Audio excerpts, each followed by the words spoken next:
Welcome to This Explainer. Today, we're looking at a system called Codatta, and honestly, it's about to completely flip the script on artificial intelligence.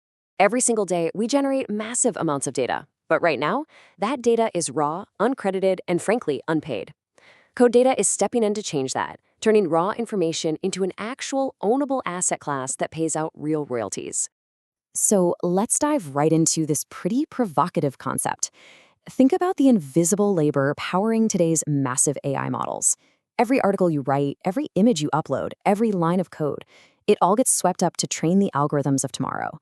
You're basically giving away a huge digital footprint for absolutely free. But what if that paradigm shifted? What if instead of your data being invisibly extracted, you were actually recognized and, more importantly, financially compensated for it? Well, that's exactly the future Codatta is building.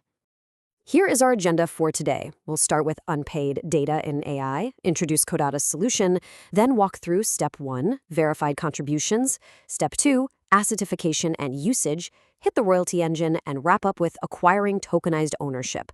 Let's get right into it. Part 1, unpaid data in AI, the current paradigm versus the future.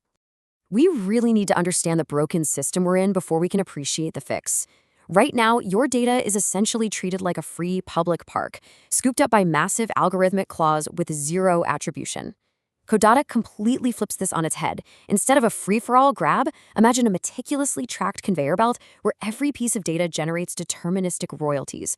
It shifts the power dynamic entirely, moving us from a model of free extraction to verifiable ownership.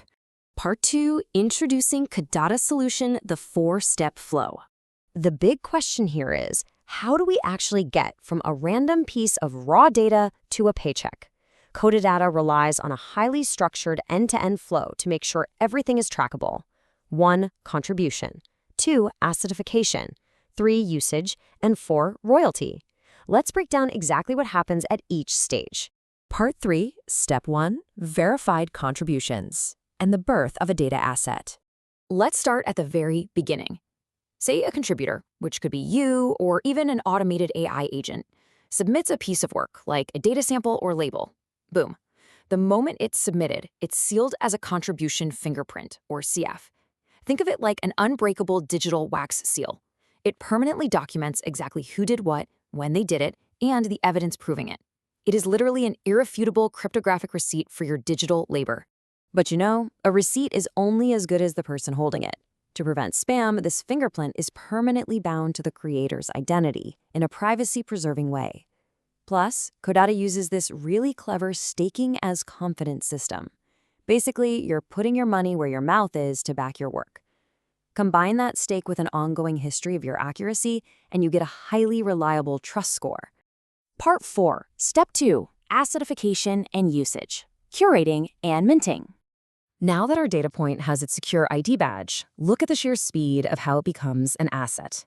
Second one, atomic contributions drop in. By minute 1, they are already curated into version datasets via lineage and asset assembly. And within hour 1, it's minted straight onto the blockchain as tokenized ownership. Your single raw data point is now a legitimate, transferable on-chain asset. Okay, so what happens when an AI builder actually wants to use this shiny new dataset to train their model? Well, they can't just scrape it for free anymore. They have to pass through Codatta's access gateway. It's like a digital toll booth. Every single time the data is read, the system logs transparent, auditable usage and billing events. We call this metering. But wait, how do you let AI read the data without them just stealing a copy? It's all about TEEs, trusted execution environments. Imagine a secure locked box. The AI can reach its hand in, compute the data, and get the aha insights it needs to train, but the raw data itself never leaves the box. The builder gets the insights, but your original asset stays perfectly protected and metered. Part 5, the royalty engine and deterministic payouts. This is absolutely the best part, where usage turns into cash. How much do you get paid?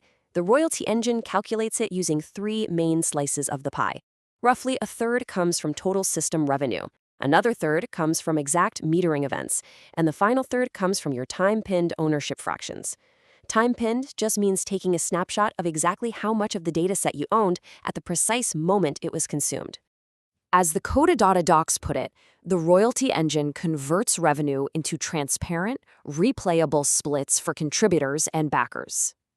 Because all this math happens natively on-chain, it's entirely deterministic. Replayable means literally anyone can audit the math and arrive at the exact same numbers. There are zero black boxes here. No more guessing if you're getting a fair shake. Finally, Part 6, Acquiring Tokenized Ownership, the Network Stakeholders. We've seen how the data flows, but who actually holds these valuable fractions? The network is split into two camps. First, knowledge contributors. These are the folks doing the heavy lifting, providing samples and labels. They earn a default ownership share the second their contribution fingerprint is published. Second, you have knowledge backers. They acquire ownership not by doing the labor, but by staking capital to underwrite the network's trust, or just buying fractions on a secondary market. But heads up, being a backer isn't just chillin' and collecting passive income. It comes with real accountability.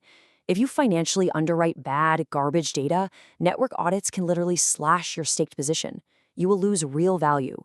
The system actively pays for truth and penalizes the junk. And since these fractions are tokenized on the blockchain, you have total sovereignty over them. Transfer them to a friend, sell them on an open market, or lock them up in escrow until certain conditions are met. And remember, trading these tokens doesn't change the underlying royalty math one bit. It just changes whose wallet gets the payout during the next snapshot. If there is exactly one core takeaway from all of this, it's that Codatta has a single massive goal: using the blockchain to finally turn data into a verifiable asset class. By bridging those initial contribution fingerprints with a hardcore, deterministic royalty engine, data rights become provable, ownership becomes transferable, and the crazy revenue generated by the AI boom, it becomes shareable. The invisible labor of the digital age is finally stepping into the light. I really hope this explainer has given you a clear, structured picture of how data assetification works under the hood. It kind of forces us to reevaluate our relationship with our own information, right? As AI continues to scale to unimaginable heights, I'll leave you with this. When your digital footprint builds the intelligent machines of tomorrow, shouldn't you own a piece of it? Thanks for joining me on this explainer, and keep asking the right questions.